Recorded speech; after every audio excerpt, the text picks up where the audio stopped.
तो स्टूडेंट हमारा next topic है solution of solid in liquid.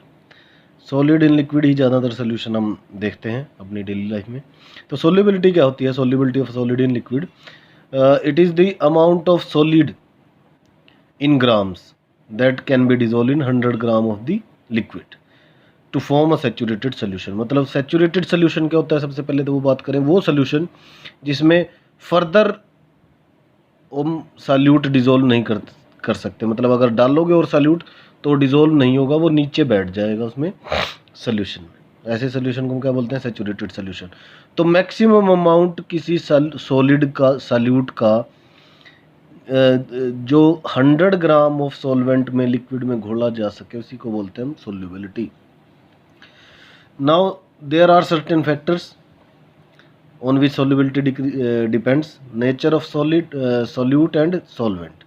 और दूसरा है temperature. Nature of solute and solvent, ये हम बात पहले पढ़ चुके हैं। लाइक डिजोल्व्स लाइक, मतलब पोलर या आयनिक कंपाउंड्स जो हैं that will be soluble in polar solvent like water.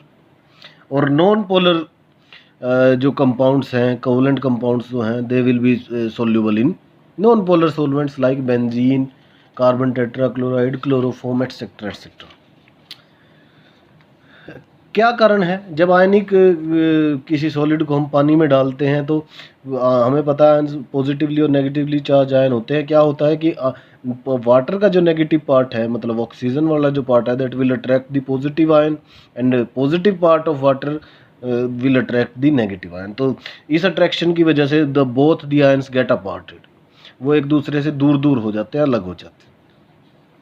या सिंपली हम इस बात को कहें कि जिन कंपाउंड्स में हाइड्रेशन एंथैल्पी ज़्यादा होती है लैटिस एंथैल्पी से, वो उसमें घुल जाते हैं। जनरली ऐसा होता है आयनिक कंपाउंड्स के केस में, जनरली ज़्यादातर ऐसा ही होता है कि जो हाइड्रेशन एंथैल्पी क्या होता है, जैसे किसी आयनिक सॉलिड को हम पानी में डालेंगे तो एक एंथैल्पी, एक एनर्जी निकलती है। अगर वो एनर्जी उसकी लैटिस एनर्जी से ज़्यादा है तो that will be dissolved in the water. और अगर नॉन पोलर कंपाउंड्स के बारे में हम बात करें तो सोल्युबिलिटी किस वजह से सोल्यूबल होते हैं? ज़्यादातर कारण होता है कि सॉल्यूट और सॉल्वेंट के बीच में जो इंटरेक्शन होती है वो सॉल्वेंट और सॉल्यूट के बीच में इंटरेक्शन जैसी ही होती हैं लगभग, या उनसे स्ट्रोंगर होती है, तब वो उसमें सोल्यूबल होते हैं। Effect of temperature on solubility. Effect of temperature 3 type से हम इफेक्ट दिखा सकते हैं सब्सटेंसेस की सोल्युबिलिटी पे। कुछ सब्सटेंसेस तो वो होते हैं whose solubility increases with increase in temperature like NaCl, KCl। ये ऐसे सब्सटेंस हैं जिनकी सोल्युबिलिटी टेम्परेचर बढ़ाओगे तो बढ़ जाती है, पानी गर्म करोगे तो ज़्यादा सोल्यूबल होंगे। क्योंकि ये रिएक्शन जो होती हैं, ये डिसोल्यूशन प्रोसेस जो होती हैं, ये होती हैं एंडोथर्मिक, मतलब जिनमें हीट दो तो reaction will go in forward direction, equilibrium will shift in forward direction. और दूसरा अगर हम बात करें सब्सटेंस हुज सोल्युबिलिटी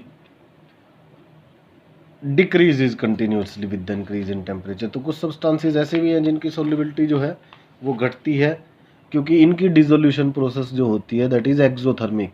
मतलब इनको पानी में डालते हैं तो हीट निकलती है, जैसे हमने चूना पत्थर तो देखा ही होगा, जनरली पानी में डालते हैं। और भी हैं, सीरियम सल्फेट हो गया, सोडियम मोनोकार्बोनेट हो गया। तो अगर इनमें से खुद हीट निकल रही है और हम इनको हीट देंगे तो reaction will go in backward direction. इसका मतलब सोल्युबिलिटी विल डिक्रीजेज। दो substances whose solubility does not increase और डिक्रीज कंटिन्यूसली। कुछ ऐसे भी सब्सटेंसेस हैं जिनकी कंटिन्यूसली डिक्रीज या इंक्रीज नहीं होती सोल्युबिलिटी, जैसे कि फॉर एग्जांपल सोडियम सल्फेट हो गया, कैल्शियम क्लोराइड हो गया। ये कुछ ऐसे सब्सटेंसेस हैं जो इस तरीके का बिहेवियर शो करते हैं। सोडियम सल्फेट की अगर हम बात करें तो 32.4 डिग्री सेल्सियस 32.4 डिग्री सेल्सियस तक सोल्युबिलिटी इंक्रीज होगी और उसके बाद सोल्युबिलिटी डिक्रीज होना शुरू हो जाएगी, क्योंकि जैसे ही टेम्परेचर 32.4 डिग्री सेल्सियस होता है, this decahydrated form of sodium sulphate will changes into anhydrous form of sodium sulphate. ऐसा इस वजह से होता है क्योंकि सब्सटेंस जो है पर्टिकुलर टेम्परेचर पे जाके किसी और ही फॉर्म में चेंज हो जाता है, किसी दूसरी फॉर्म में चेंज हो जाता है जिसकी सोल्युबिलिटी अलग होती है। इसी टेम्परेचर को, जिस टेम्परेचर पे ऐसा होता है, इसको हम बोलते हैं ट्रांजिशन टेम्परेचर। सोडियम सल्फेट के लिए ट्रांजिशन टेम्परेचर 32.4 है, 4 डिग्री सेल्सियस है। कैल्शियम क्लोराइड के लिए 6 हेक्साहाइड्रेटेड के लिए 29.5 डिग्री सेल्सियस होगा। CaCl2 टेट्राहाइड्रेटेड के लिए ये 39 डिग्री सेल्सियस होगा। इस तरीके से ये ट्रांजिशन टेम्परेचर पे अपनी फॉर्म को चेंज कर लेते हैं और इसी वजह से इनकी सोल्युबिलिटी अलग अलग हो जाती है। अलग जैसे टेम्परेचर बढ़ने घटने से ये फॉर्म्स चेंज होती हैं। ये ग्राफिकली हमने दिखाया है कि डिफरेंट सब्सटेंस की कैसे सोल्युबिलिटी वेरी करती है। जैसे सीरियम सल्फेट की घट रही है, NaCl की और KCl की बढ़ रही है टेम्परेचर बढ़ने से, और ये सोडियम सल्फेट की इस पॉइंट पे आके 32.4 डिग्री सेल्सियस पे आके जो सोल्युबिलिटी है वो चेंज हो जाती है। पहले बढ़ती है फिर यहाँ से घटती है। तो ये जो टेम्परेचर है, ये टेम्परेचर यहाँ से यहाँ पर है 32.4 डिग्री सेल्सियस। नेक्स्ट हमारे पास है solution of gases in liquid. Solution of gases in liquid, तो सबसे पहले वही सॉल्युबिलिटी हम डिफाइन करेंगे gases in liquid. The solubility of gas in liquid is the volume of gas in ml that can be dissolve in 1 ml of the liquid to form a saturated solution. मतलब 1 ml liquid में कितना maximum volume किसी gas का हम dissolve कर सकते हैं to form saturated solution, that is known as its solubility. और सॉल्युबिलिटी को हम जनरली एब्जॉर्प्शन कोफिशिएंट की टर्म्स में रिप्रेजेंट करते हैं। मतलब कितनी concentration, that is known as absorption coefficient. Method affecting the solubility of a gas, factor affecting the solubility of a gas in liquid. कौन कौन से फैक्टर हैं? एक तो नेचर ही है, nature of gas and solvent. Like dissolve, like यहाँ भी वही बात है कि जो नॉन पोलर गैसेज हैं वो नॉन पोलर लिक्विड में ज़्यादा डिजोल्व होती हैं, और जो गैसेज पोलर होंगी, जो कंपाउंड फॉर्मेशन कर सकती हैं किसी लिक्विड के साथ, वो उसमें ईजिली डिजोल्व होंगी। जैसे SO2, HCl, NH3 are highly soluble in water, क्योंकि दे कैन फॉर्म कंपाउंड्स, और ये पोलर हैं। और जबकि O2, N2, CO2 जो हैं they are less soluble in water, बल्कि more soluble in non polar solvent like ethyl alcohol हो गया etcetera. Effect of temperature, the solubility of gas decreases with the increase in temperature. हमें पता है कि जैसे टेम्परेचर बढ़ाओगे तो जो घुली हुई गैस भी है उसके भी मॉलिक्यूल्स एस्केप करना शुरू कर देंगे, एक्सपेल आउट होना शुरू हो जाएंगे। इफेक्ट ऑफ प्रेशर, प्रेशर का क्या इफेक्ट होगा? जनरली हम देखते हैं कि प्रेशर अगर बढ़ाओगे तो गैस की सोल्युबिलिटी बढ़ जाएगी, मतलब more and more gas will be dissolve in that water. इसको हम ज़्यादा बढ़िया तरीके से समझे तो हेनरी लॉ से समझते हैं। हेनरी लॉ क्या बोलता है कि जितना गैस का प्रेशर ज़्यादा होगा किसी लिक्विड के साथ इक्विलिब्रियम में, उतना ही ज़्यादा वो गैस उसमें डिजोल्व हो जाएगी। That is mass of gas dissolve in a liquid is directly proportional to the pressure of gas present in equilibrium with liquid. तो मास जो होगा that is directly proportional to pressure of gas, partial pressure of gas. तो that m is equal to KHP। ये इस तरीके से भी लिख सकते हैं। एक दूसरा तरीका है जो ज़्यादा यूज़ में आता है, ज़्यादा हम जिसको न्यूमेरिकल्स में भी यूज़ करते हैं। The mole fraction of a gas in the solution is directly proportional to the partial pressure of the gas. तो मोल फ्रैक्शन वही है एक तरीके से mass, that is directly proportional to the partial pressure of gas. ये एक कोई proportionality constant है K'। अब फिर हम इसको ऐसे इस फॉर्म में लिख लेते हैं 1P is equal to 1/K'(X). 1/K' को ही हमने क्या बोल दिया? Henry constant. अब ये जो हमारे पास यहाँ से लॉ आया है that is Henry law, P is equal to KH X। KH is Henry constant, और हेनरी कांस्टेंट जो है उसके जनरली इसके यूनिट्स जो होंगे एटमॉस्फेयर और बार, जो प्रेशर के यूनिट्स होते हैं वही होंगे। वैलिडिटी ऑफ इक्वेशन क्या है कि वाई हम इसको स्ट्रेट लाइन इक्वेशन से कंपेयर करते हैं, और हमें दिखता है यहाँ के जैसे ग्राफ प्लॉट करते हैं, यहाँ पे वेरिएबल हो गया प्रेशर और मोल फ्रैक्शन, और ये प्रेशर लिख दिया, मोल फ्रैक्शन लिख दिया, और जो एक लाइन आएगी हमारे pass through the origin, straight line, increasing straight line through the origin, तो ये इसके स्लोप से हम क्या कर देंगे KH की वैल्यू निकाल लेंगे। तो वैलिड है क्वेश्चन, ये वैलिडिटी चेक करें हम। कैरेक्टरिस्टिक्स और significance of Henry constant. Henry constant क्या है? हेनरी कांस्टेंट जो है that depends upon the nature of gas, मतलब डिफरेंट गैसेस के लिए डिफरेंट होगी value. Greater the value of K H lower will be the solubility, मतलब अगर ये के एच की वैल्यू ज़्यादा होगी तो सोल्युबिलिटी कम होगी। मान लीजिए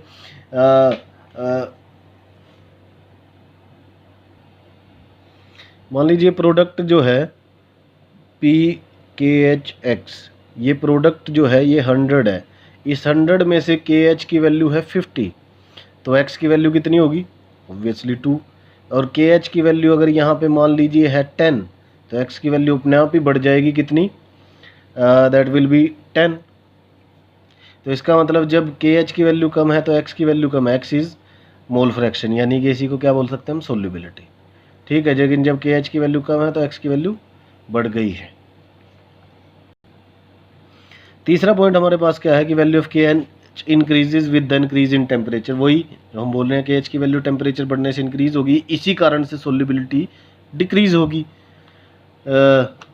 यही कारण है कि जब गर्म पानी होता है the aquatic species feels more comfortable in cold water, मतलब जो पानी में रहने वाले जो जीव हैं वो ज़्यादा कंफर्टेबल फील करते हैं कोल्ड वाटर में, क्योंकि उसमें डिजोल्व्ड ऑक्सीजन जो है that will be more. Otherwise जो अगर पानी गर्म होगा तो उसमें ऑक्सीजन जो है उसमें कम होगी, डिजोल्व्ड ऑक्सीजन जो है ऑक्सीजन का अमाउंट उसमें कम होगा, इसलिए they will feel uncomfortable in warm water. Next है हमारे पास लिमिटेशन ऑफ हेनरी लॉ। अब ये जो हेनरी लॉ है जनरली एप्लीकेबल होता है, लेकिन दो कंडीशन में ये एप्लीकेबल नहीं होता है। एक तो प्रेशर लो हो और टेम्परेचर हाई हो, मतलब प्रेशर लो और टेम्परेचर हाई हो तभी ये एप्लीकेबल होगा। मतलब the gas should behave ideally. हमें पता है कि आइडियल कब होती है गैस? जब प्रेशर लो होता है, टेम्परेचर हाई होता है, ताकि उसके मॉलिक्यूल दूर दूर रहें। मॉलिक्यूल दूर दूर रहेंगे, गैस आइडियली बिहेव करेगी, तभी ये लॉ भी एप्लीकेबल होगा। दूसरा ये लॉ कब एप्लीकेबल होगा? जब सब्सटेंस जो है should not undergo compound formation, मतलब गैस और लिक्विड के बीच में कोई कंपाउंड फॉर्मेशन नहीं होनी चाहिए, जैसे कि अमोनिया और वाटर में हो जाती है। अमोनिया और वाटर को डालेंगे तो अमोनियम हाइड्रोक्साइड बन जाएगा। Ammonium hydroxide is a chemical compound, तो ये केमिकल कंपाउंड फॉर्मेशन हो गई इसके बीच में, इसलिए यहाँ पे इस इक्वेशन पे Henry law is not applicable. अब जो इम्पोर्टेंट पार्ट है इसका वो है application of Henry law. Application of Henry law क्या है? इन मैन्युफैक्चरिंग कार्बोनेटेड बीवरेज, ये जो कोल्ड ड्रिंक सॉफ्ट ड्रिंक वगैरह हम पीते हैं, इनमें CO2 जो घोलते हैं वो अंडर हाई प्रेशर घोलते हैं, इसीलिए जैसे ही आप उसका ढक्कन खोलते हो प्रेशर कम हो जाता है, तो थोड़े उसमें से झाग बाहर आने शुरू हो जाते हैं गैस की वजह से। उसमें से गैस बाहर निकलती है, उसके साथ बबल्स बन के वो बाहर निकलते हैं। दूसरी इसकी एप्लीकेशन है deep sea diving, scuba diving. अंदर जो स्कूबा डाइवर्स जाते हैं सिलेंडर लेके, उस सिलेंडर में जनरली हीलियम भी डाली होती है ऑक्सीजन और नाइट्रोजन के साथ। ऐसा क्यों करते हैं? क्योंकि अगर सिर्फ ऑक्सीजन और नाइट्रोजन होगी तो नीचे जाएंगे जब डीप इन द सी, तो प्रेशर बढ़ जाता है बहुत ज़्यादा वाटर की वजह से, वेट ऑफ वाटर की वजह से बहुत ज़्यादा प्रेशर बढ़ जाता है, और सोल्युबिलिटी जो है गैसेस की, दोनों की, ऑक्सीजन की और नाइट्रोजन की, बढ़ जाती है। तो वो दोनों गैसेस जो हैं वो ब्लड में घुल जाती हैं, क्योंकि ऑक्सीजन जो है वो हमारी बॉडी में यूज़ हो जाती है, मेटाबॉलिक प्रोसेस में यूज़ हो जाती है, तो उसकी तो कोई दिक्कत नहीं है। लेकिन जैसे ही स्कूबा डाइवर्स बाहर आएंगे, वो नाइट्रोजन जो है वो ब्लड में से एकदम बाहर आएगी, तो बाहर आने की वजह से ब्लड स्ट्रीम के बीच में बबल्स बन जाएंगे, ब्लड का फ्लो रुकेगा। मतलब इस तरीके से एक बीमारी बोलते हैं जिसको बैंड्स और डीकम्प्रेशन सिकनेस, मतलब हाथ पैर इसमें मुड़े रह जाते हैं आदमी के, बहुत तकलीफ़ होती है। तो इस तकलीफ़ से बचाने के लिए हम इसमें क्या करते हैं कि हीलियम गैस को डाल देते हैं। हीलियम गैस जो है 11.7 ग्राम के आसपास इसमें हीलियम गैस हम डाल देते हैं। अब इससे क्या होगा? इससे वो नाइट्रोजन जो डिज़ोल्व हो रही थी वो कम डिज़ोल्व होगी, और हीलियम जो है वो हाई प्रेशर पे भी डिज़ोल्व नहीं होती, तो बैंड्स वाली जो दिक्कत है वो कम आएगी, क्योंकि नाइट्रोजन को हमने उसमें से रिप्लेस कर दिया है बहुत सारी। तीसरी इसकी एप्लीकेशन क्या है, the functioning of lungs. Lungs जैसे हमारे फेफड़े हैं, लंग्स हैं, इनमें जैसे हम सांस लेते हैं तो ऑक्सीजन बढ़ जाती है, मतलब ऑक्सीजन का प्रेशर बढ़ गया, और यहाँ से जो ब्लड में हीमोग्लोबिन होता है, बढ़े हुए प्रेशर की वजह से ऑक्सीजन उसके साथ चिपक जाती है, और जैसे ही ये हीमोग्लोबिन मूव करता है डिफरेंट पार्ट ऑफ बॉडी, तो वहाँ पे ऑक्सीजन का प्रेशर कम होता है, इसलिए वहाँ पे ऑक्सीजन वो हीमोग्लोबिन से अलग हो जाती है और बॉडी में यूज़ हो जाती है। फिर हीमोग्लोबिन वापस आता है ब्लड हमारे लंग्स में, फिर ऑक्सीजन जाती है। तो इस तरीके से ये लंग फंक्शनिंग में भी इसका एप्लीकेशन है। एक और एप्लीकेशन है इसके लिए फॉर क्लाइंबर्स और people living at high altitude. जो पहाड़ों पे जो लोग रहते हैं या पहाड़ों पे चढ़ने वाले जो क्लाइंबर्स होते हैं, उनके साथ भी कई बार क्या दिक्कत होती है, क्योंकि वहाँ पे पहाड़ों पे ऑक्सीजन का पार्शियल प्रेशर कम होता है, इसका मतलब ऑक्सीजन का अवेलेबिलिटी कम होती है, तो जो ब्लड है उसमें ऑक्सीजन की कंसंट्रेशन कम होती है। जो पहाड़ों पे लोग रहते हैं, पहाड़ों पे चढ़े होते हैं, तो उनको इस वजह से उनको कमज़ोरी फील होती है कई बार, और अनेबल टू थिंक प्रॉपरली, उनको सोचने की भी उनकी शक्ति कई बार दिक्कत में आती है, दिक्कत करती है, सोचने में भी उनको थोड़ी समस्या आती है, दिमाग सही से काम नहीं करते। इस डिसीज़ को हम बोलते हैं एनोक्सिया। जनरली ये कह दें कि सिंपली कि चक्कर आने लगते हैं, तो ये भी समझो इसकी हेनरी लॉ की एक एप्लीकेशन है। नेक्स्ट हमारे पास कुछ न्यूमेरिकल हैं। फर्स्ट है H2S gas is toxic gas with rotten egg smell, has solubility in water, this one 0.195 molal. Calculate Henrys constant. Henrys constant हमें कैलकुलेट करना है। मोलैलिटी हमें दी हुई है, वो कितनी है, 0.195। तो मोलैलिटी का मतलब 0.195 का मतलब हो गया कि 0.195 मोल इन 1 kg ऑफ वाटर। तो नंबर ऑफ मोल्स आ गए इतने।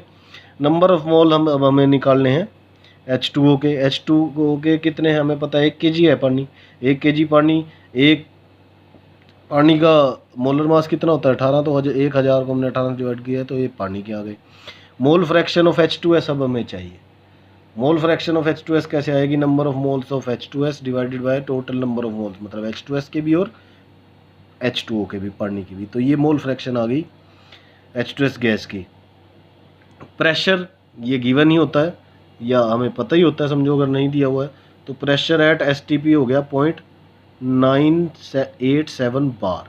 तो हेनरी लॉ क्या है, pressure is equal to KH/X। तो KH हमें निकालना है, प्रेशर हमें पता है कितना हो गया 0.987, और मोल फ्रैक्शन कितनी हो गई ये, तो KH क्या आ गया इसके लिए, हेनरी लॉ कांस्टेंट क्या आ गया, 282 बार। दूसरा एक और क्वेश्चन है, Henry law constant for CO2 in water is this. Henry law दिया हुआ है, calculate the quantity of CO2 in 500 ml of soda water when packed under 2.5 atmospheric CO2 pressure at 298 kelvin. तो हमें गिवन है Henry law, हमें given है pressure of CO2 atmosphere में दिया हुआ, क्योंकि हेनरी लॉ के यूनिट पास्कल में है, तो इसको भी हमने पास्कल में चेंज कर लिया, 101325 से इसको मल्टीप्लाई कर दिया। हेनरी लॉ क्या होता है, प्रेशर इंटू KH/X। CO2 का है तो हमने CO2 भी लिख दिया साथ में। अब हमें X चाहिए, X कैसे निकाल लेंगे हम, प्रेशर ऑफ CO2 और हेनरी लॉ दे रखा है, तो ये हमने निकाल दिया मोल फ्रैक्शन। अब मोल फ्रैक्शन से हमें चाहिए नंबर ऑफ मोल्स आगे। हमें पता है कि ये डाइल्यूट सोल्यूशन है काफ़ी, क्योंकि वैल्यू बहुत कम आई है मोल फ्रैक्शन की CO2 की। तो for dilute solution number of moles of CO2 will be very less than number of moles of H2O। तो इसको नेग्लेक्ट कर दिया हमने, ये लिख लिया इसको, CO2 को नीचे छोड़ दिया, तो ये इसके बराबर मान लिया है। तो अब हमें number of moles of CO2 चाहिए बेसिकली, उसके लिए हम number of moles of H2O तो निकाल सकते हैं 500 ml में, क्योंकि हमें बताना है कितना CO2 है। तो 500 ml वाटर में कितने number of moles of water होंगे वो निकाल लेते हैं पहले। वो निकाल लिया, वो हमने यहाँ वैल्यू पुट की, तो number of moles of CO2 आ गए 500 ml में कितने होंगे। ठीक है जी, अब इसको ग्राम में कन्वर्ट कर लेते हैं, क्योंकि उसने ग्राम में पूछा है। तो हमने इसको CO2 के मोलर मास 44 से मल्टीप्लाई कर दिया, तो ये आ गया इन ग्राम्स। ये इसको मैं लिख दूँ 1.854 ग्राम। एक और क्वेश्चन है, the partial pressure of ethane over a solution containing. So एक और न्यूमेरिकल है हमारे पास, the partial pressure of ethane over a solution containing 6.56 into 10 to power minus 2 gram of ethane is 1 bar. If another solution contains 5 into 10 to power minus 2 gram ethane, then what will be the partial pressure of ethane? So यहाँ पे हम ये formula use करेंगे, mass is equal to के H into P. तो first case में हम देख रहे हैं कि मास हमें गिवन है 6.56 10 टू पावर माइनस 2 ग्राम। तो यहाँ प्रेशर हमें गिवन है, तो यहाँ से हमने हेनरी लॉ कांस्टेंट की वैल्यू निकाल दी है। एंड इन सेकंड केस जब हम ये वैल्यू पुट करेंगे हेनरी लॉ की, तो हम पार्शियल प्रेशर कितना है वो निकाल देंगे। तो मास गिवन है हमारे पास 5 into 10 to power minus 2 gram, Henry law constant आ गया, और अभी इसकी वैल्यू वैल्यूज़ हम पुट करेंगे और हमें मिल जाएगी pressure of ethane that is 0.762 बार। ये जो नेक्स्ट न्यूमेरिकल्स हैं ये लगभग इनसे ही मिलते जुलते हैं, तो ये आपको खुद करने हैं। ये एक न्यूमेरिकल है, इसमें मैंने आपको हिंट दिया हुआ है, the air is a mixture of number of gases, the major component are O2 and 2 present 20% and 79% by volume at 298. The water is in equilibrium with air at a pressure of 10 atmosphere. If KH for O2 is this and N2 is this, calculate the composition of these gases in water. तो हमें actual में composition का मतलब है कि mole fraction हम निकाल दें तो हमारा काम बन जाएगा, वही हमें बताना है। तो यहाँ से थोड़ा सा शुरू में हमें क्या करना है, कैसे हम पार्शियल प्रेशर दोनों गैसेस का निकाल लेंगे, क्योंकि हमें पता है कि दोनों गैसेस का मिक्सचर जो है वो वाटर के साथ इक्विलिब्रियम में है एट 10 एटमॉस्फेरिक प्रेशर। हमें पता है कि उसमें से ऑक्सीजन 20% है, 79% है N2, तो पार्शियल प्रेशर O2 का क्या आ जाएगा 20/100 इंटू 10 यानी कि 2 एटमॉस्फेयर, और नाइट्रोजन का आ जाएगा 79/100 इंटू 10 यानी कि 7.9 एटमॉस्फेयर। इसको हमने mm में चेंज कर लिया बाय मल्टीप्लाइंग विद 760 mm, और यहाँ से फिर हम फॉर्मूला लगा के x ऑक्सीजन और x mole fraction of oxygen and N2 दोनों निकाल देंगे। दूसरा एक और क्वेश्चन है कि if N2 gas bubble through water at 293 calorie, how many milli moles of N2 gas would dissolve in 1 litre of water. 1 litre water में कितने नंबर ऑफ मोल्स होंगे। N2 exert a partial pressure of this and KH for N2 is this. तो वही हमें X2 हमें निकालना है। सो यहाँ से मैं एक हिंट मैं दे देता हूँ आपको, हमें निकालना है एक्चुअल में कितने मिली मोल्स हैं नाइट्रोजन के, मतलब हम मोल फ्रैक्शन निकाल देंगे। मोल फ्रैक्शन के बाद दिस इज़ द फॉर्मूला, ये number of moles of nitrogen divided number of nitrogen plus water के हमें पता है 55.55 होते हैं, तो दिस इज इक्वल टू 1.29। यहाँ से हम n निकाल देंगे, n will be the number of moles of nitrogen. और अगर मिली मोल्स की बात कर रहा है तो 10⁻³ है, 10⁻³ इज इक्वल टू मिली, तो हम इसको ऐसे भी लिख सकते हैं 0.716 मिली मोल। तो मिली मोल में अगर वो पूछ रहा है तो हम we can write it 0.716 milli mole, तो we can write it like this to.